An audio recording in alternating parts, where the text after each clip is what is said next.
Vamos abrir a palavra do Senhor para nossas vidas. Jeremias, profeta Jeremias, o capítulo 33. Nós vamos ler do verso 1 ao verso de número 3. Jeremias 33, do 1 ao 3. Amém?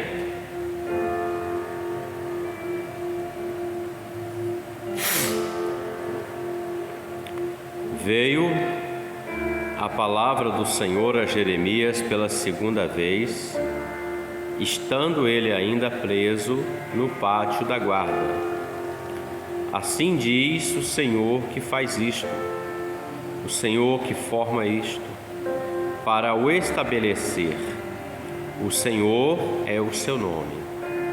Clama a mim e te responderei, e anunciarei coisas grandes e ocultas que não sabes. Pode se sentar.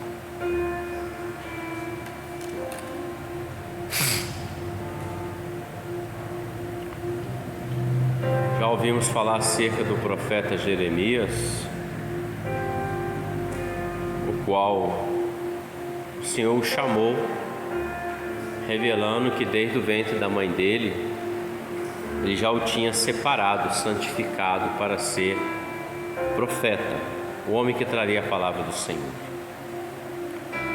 Entendemos e lemos pelo contexto bíblico que a vida de Jeremias como servo do Senhor, ela não foi muito fácil, meus irmãos, porque Jeremias estava trazendo uma palavra de exortação, no sentido de um conselho de Deus para que a nação se voltasse para o Senhor, para que a nação voltasse à prática da lei, da palavra, para que voltasse a ouvir o Senhor, para que dependessem do Senhor.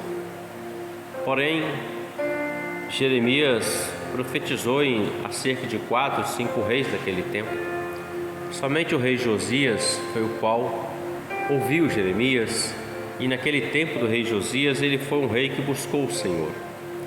Mas todos os outros, eles procuraram fazer aquilo que lhe cabia pelo seu entendimento, pela sua compreensão e até mesmo pelo conselho de alguns dos seus conselheiros em questões que eles tinham que tomar acerca da nação, do Estado. E as decisões que eles tomavam, eles não perguntavam ao Senhor, eles não consultavam o Senhor. Até aparecia um profeta ou outro, entre aspas, profeta, e concordava com aquilo que o rei estava querendo fazer, mas era falso profeta. Era alguém que falava aquilo que o coração do rei queria ouvir, como se fosse Deus falando. Convenhamos, quando nós queremos ouvir algo de Deus, uma palavra, uma resposta de Deus, nós não queremos ouvir o que é bom, né? Que é agradável. Eu sou contigo, vai que vai dar tudo certo. Mas e quando Deus não fala assim? E alguém é usado com uma palavra desse tipo, e o rei tomava essas decisões confiando nisso. E Jeremias levantou para dizer ao povo: o Senhor está dizendo, vocês precisam se voltar para o Senhor, porque se vocês não fizerem isso, o Senhor vai trazer uma desolação. O Senhor vai permitir, na verdade, um juízo. Mas eles não deram ouvidos, e eles continuaram a fazer aquilo que estava no coração deles. Faziam alianças com outras nações, até que o Senhor permitiu que Babilônia, os babilônicos, invadissem a nação. Então, o livro do profeta Jeremias, resumindo aqui a nossa introdução, ele fala de um tempo onde o povo foi advertido para se voltar para o Senhor e não caminhar segundo o conselho, a orientação, o desejo do coração deles. Se voltasse para Deus, Deus teria misericórdia e Deus daria a direção para eles. Mas eles preferiram caminhar segundo o desejo do seu coração. E nós vamos ver no marco, no livro de profeta Jeremias, é um marco no tempo da nação de Israel, um marco no tempo do povo hebreu. Que marco é esse, pastor? Quando o Senhor permite que Babilônia invada a nação, o templo foi destruído. O mesmo templo que o Senhor disse para Salomão que naquele lugar ele se manifestaria à nação. Se vocês me buscarem neste lugar, eu vou me manifestar a vocês. Tanto é que no primeiro culto, quando Salomão termina de orar, os sacerdotes ali, o Senhor entra no templo, ele consagra o templo com a presença dele. O altar de fogo é aceso, o Senhor manda fogo e é aceso ali, e ninguém podia entrar naquele lugar porque a presença do Senhor inundou aquele ambiente. Então é um marco onde houve a primeira destruição do templo. O templo foi destruído pelos babilônicos, foi saqueado, foi levado toda a prata, todo o ouro, tudo que era precioso, e foi um tempo onde o Senhor permitiu que o povo fosse levado cativo para fora de Israel. Viveram na mão dos babilônicos, dos caldeus, dos assírios e outros povos. Então é um tempo onde o Senhor trouxe uma advertência, mas o povo não quis ouvir. O povo continuou confiando nos falsos profetas, nas orientações que não pertenciam ao Senhor, não consultando a palavra do Senhor. E Deus trouxe um juízo. O Senhor disse assim, Jeremias disse assim: olha, o Senhor vai trazer um juízo. Vocês vão ser levados e vão ficar fora 70 anos. Depois o Senhor traz vocês de volta. Olha o que o Senhor está dizendo. Já que vocês não querem me obedecer, então eu vou ensinar vocês. Vou tirar vocês da terra que eu dei para vocês. Vocês vão ficar sem terra, sem pátria. Vão ser prisioneiros em outro lugar. Vão ter que viver em outro lugar. Mas depois eu trago vocês pela minha misericórdia. Ninguém deu crédito. Nós não estamos vivendo dias assim, irmãos, onde as pessoas não estão dando mais crédito à palavra do Senhor. As pessoas parecem que preferem acreditar nas historinhas, nos contos de carochinha, nas mentiras, nos enganos, dão mais crédito a isso do que a palavra do Senhor. As coisas estão acontecendo, só não enxerga quem não quer. O cego, ele olha, ele vê, é verdade, mas ele não crê naquilo. O mundo está assim, é um tempo. A exemplo de Jeremias, é um tempo onde Deus está marcando. Qual é uma marca de Deus? Preste muito bem atenção nisso. A marca de Deus no tempo é: Ele vai arrebatar a sua igreja, vai elevar os céus e a terra vai ficar sofrendo aí. Há uma marca. Aqueles que ouviram, obedeceram, subirão. Mas aqueles que não deram crédito àquilo que os servos de Deus estão falando, aquilo que a palavra está revelando, aquilo que está sendo ministrado, meus irmãos, nunca tanto se falou do Senhor por esses tempos, nesses nossos dias, como no passado. Você pode ligar o seu rádio, coisa que era muito rara há muitos anos atrás.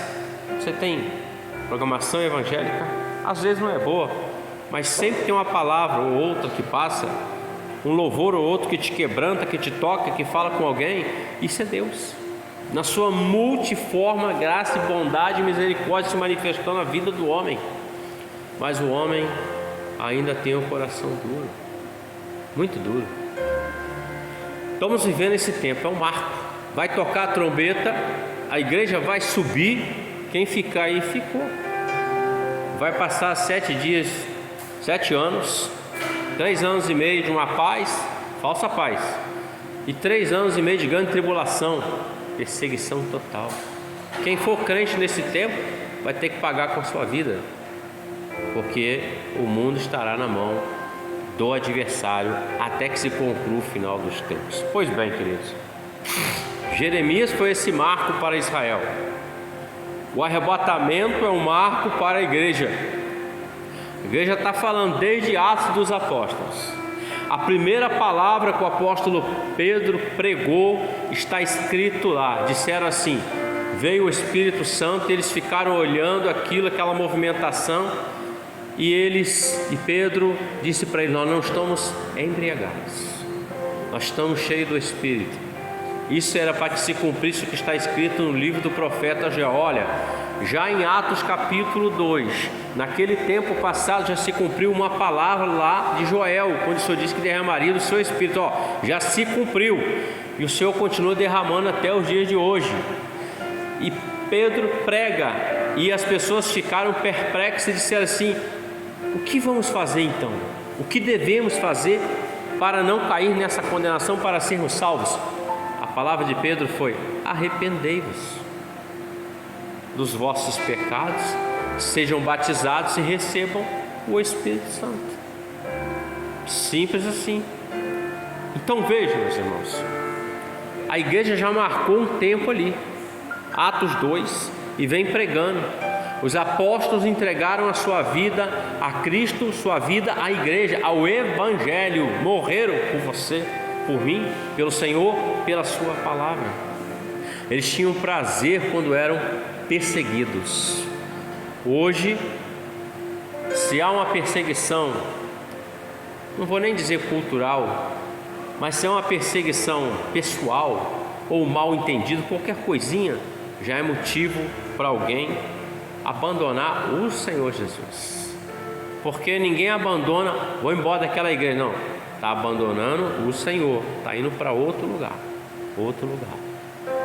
O Evangelho hoje, ele tem se pregado, como Paulo diz em Gálatas: muito me admiro que vocês tenham se desviado tão rapidamente atrás de um outro evangelho que não é o evangelho genuíno, falso evangelho. É só você ligar a televisão, é só você entrar nos meios de comunicação, as redes sociais, e você vai ver que o que se fala muito não condiz com o que deve ser, está contido na palavra. Então tem evangelho para toda a classe de pessoa. O evangelho é para todos, mas o evangelho fala de mudança, fala de transformação. Ele não fala de pegar o mundo e colocar dentro daquilo que é o evangelho, é o contrário. O evangelho tem que entrar e aquilo que é do mundo tem que sair. E por quê? Você e eu somos templo do Espírito Santo. Jeremias está dizendo aqui: veio a palavra do Senhor a Jeremias pela segunda vez, estando ele ainda preso no pátio da guarda. Por que ele estava preso? Porque ele estava pregando a verdade contra o rei. Ele não estava falando contra um irmão de sangue ou irmão da fé, não, contra o rei, contra o governante. Hoje qualquer palavra que você fala para alguém, você sofre ações. Você não pode nem externar a sua fé de cristão, que você pode ser preso, pode ser processado. Mas ainda querem fazer-nos engolir algumas coisas que não condiz com a palavra. Mas o evangelho é para todos, mas é para mudar o homem, para que o homem se volte para o caminho da luz, para que o homem se volte para o Senhor. Porque o Senhor, meus irmãos, Ele cuida de ti, cuida de mim. As lutas vêm mesmo, isso aí faz parte dessa vida. As necessidades vêm, enfermidade vem. Mas pensa comigo, irmãos, tudo isso acontece, mas Deus está conosco. Ele nos dá o livramento no tempo certo. Se Ele não nos livrar, Ele continua sendo Deus, mas ainda assim Ele cuida de nós. Ele abre a porta quando é preciso, mas se Ele não abre, Ele providencia alguma coisa até que a porta seja aberta. Ou seja, há um cuidado de Deus, há uma graça de Deus sendo derramada sobre a face da terra, mas isso vai acabar. Jeremias estava preso, mas a prisão não aprisionou a palavra do Senhor na boca de Jeremias. Assim diz o Senhor que faz isto, o Senhor que forma isto para o estabelecer. O Senhor é o seu nome, o Senhor que faz e o Senhor que forma.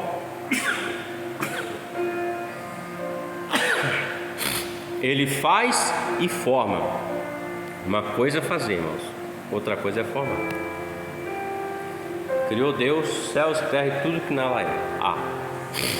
Aí Deus formou o homem. Fazer é faça-se. formar é muito além disso. É colocar uma forma, uma mudança, uma definição. Nós vamos ali, pegamos um barro, está pronto e feito. Aí você traz, você vai formar um vaso. Isso vai lhe custar alguma coisa, uma dedicação, um tempo. Você vai ter que botar a mão para sentir aquilo e entender isso. O Senhor que faz e o Senhor que forma para o estabelecer, ou seja, para acontecer. Tudo que está descrito aconteceu, está acontecendo e vai acontecer. Passarão os céus e a terra, tudo, mas as minhas palavras não vão passar, ou seja, elas hão de se cumprir. O que se espera?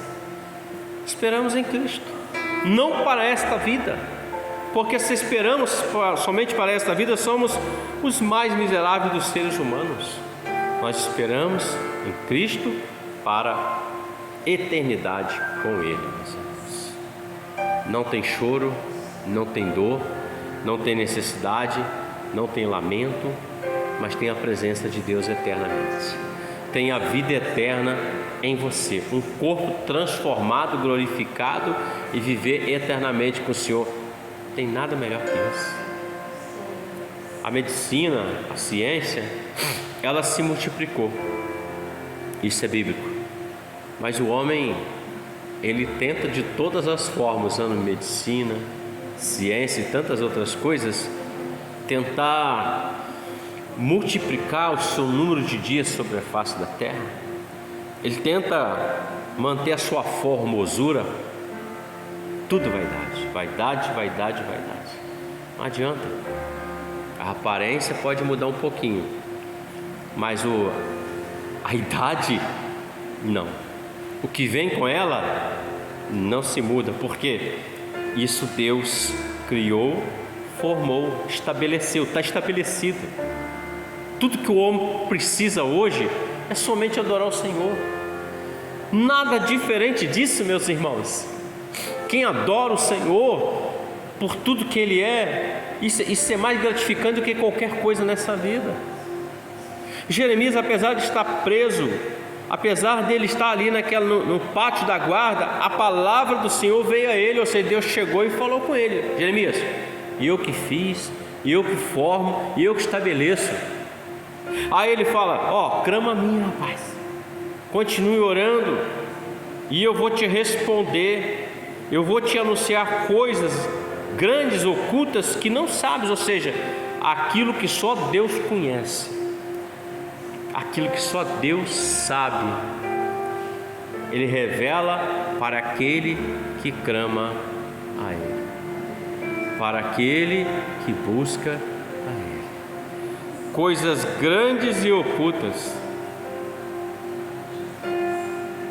coisas maravilhosas, coisas que estão ocultas aos nossos olhos, mas elas estão reveladas no coração do Senhor.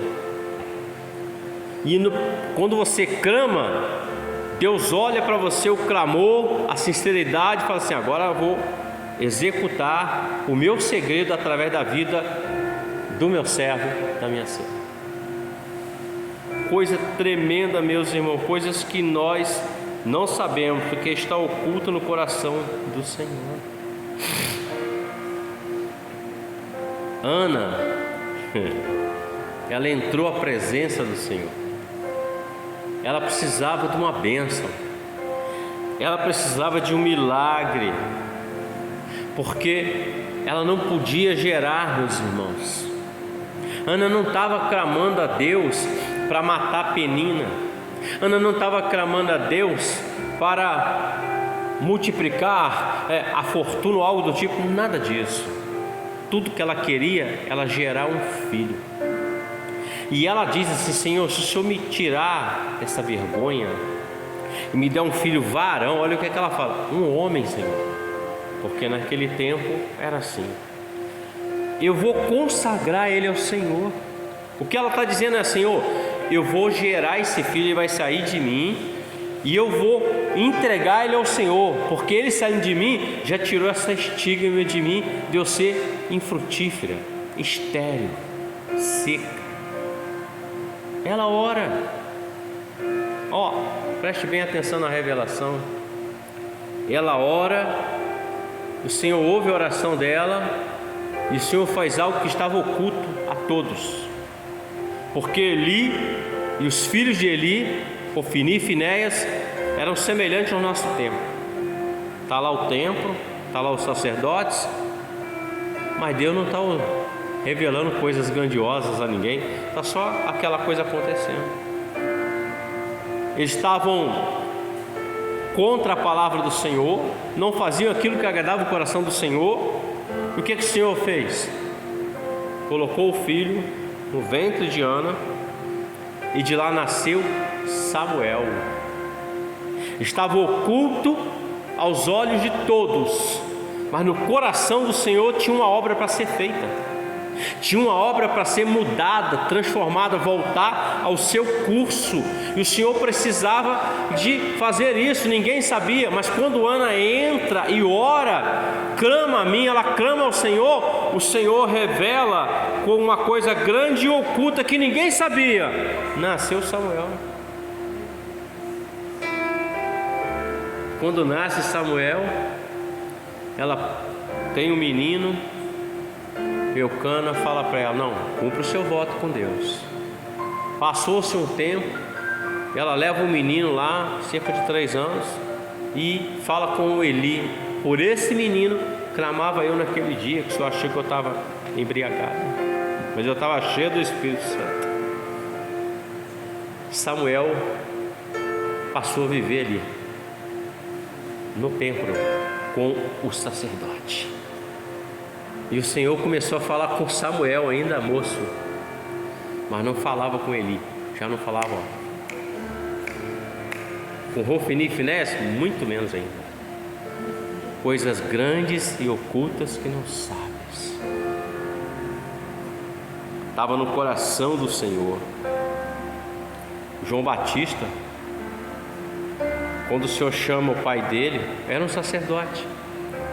Mesmo diante da infertilidade dele, da esposa, avançada de idade, ele ainda orava.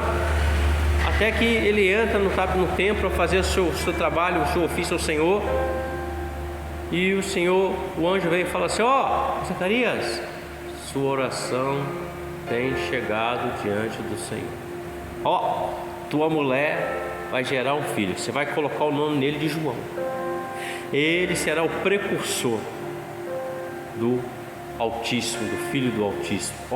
Isso estava oculto, mas estava revelado no coração do Senhor. O que o Senhor quer é que o homem clame a Ele, busque a Ele. Por quê? Porque as coisas ocultas estão lá, ao nosso coração, mas as reveladas estão a Deus, e Ele gosta de revelar isso ao homem, meus irmãos.